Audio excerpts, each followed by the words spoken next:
আসসালামু আলাইকুম। তো এভরিওয়ান, তোমাদের মাঝে আজ আমি চলে এসেছি আমি যে চুলের তেলটা ব্যবহার করি সে তেলগুলো কীভাবে ব্যবহার করি সেটা দেখানোর জন্য। তো দেখুন, প্রথমে কি লাগবে।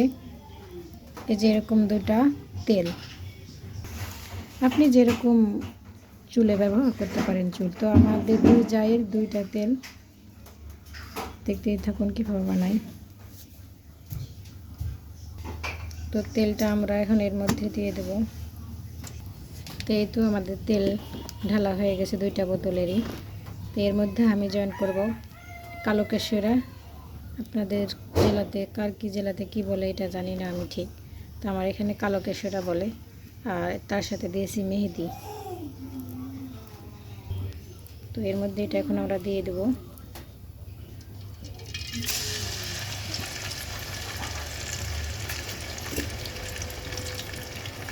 এটা কিন্তু আমি বাটনাতে বেটে নিচ্ছি। বাটনায় না বাটলে গোটা গোটা দিলে ওই কী হয়, তেল অনেক নষ্ট হয়ে যায়, ছাড়তে গেলে তেল অনেক নষ্ট হয়ে যায়। এই কারণে আমরা এটা পাটাতে বেটে দিয়েছি। এটা আমি পাটাতে বেটে দিয়েছি। তো দেখুন, এভাবে লাড়তে থাকবো।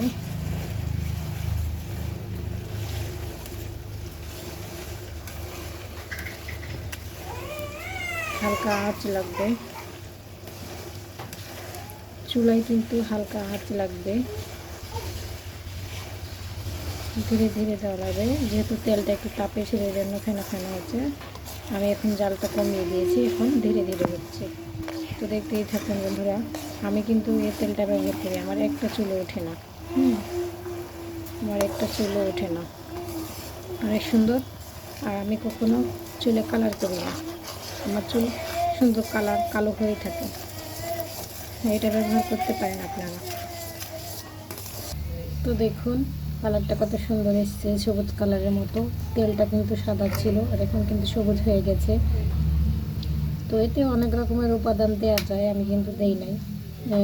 এই দুটোতে আমার চুলটা অনেক ভালো থাকে, আমি অন্য কোনো উপাদান দেই না। এতে দেওয়া যায় পেঁয়াজ দেওয়া যায়, তারপরে মেথি, কালো জিরা, এসব দেওয়া যায়। গোলাপ গোলাপ গোলাপ না,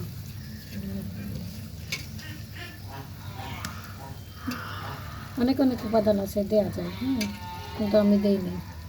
আমি শুধু এই দুটোতেই বেটার ফিল করি, এই জন্য আমি এই দুটাই ব্যবহার করি, অন্য কিছু করি না। তো দেখুন কালারটা অনেক সুন্দর আসছে। এই যে এটা আমি এখন 10 মিনিট ঠান্ডা করে চা ছাঁকনি দিয়ে ছেঁকে নেব।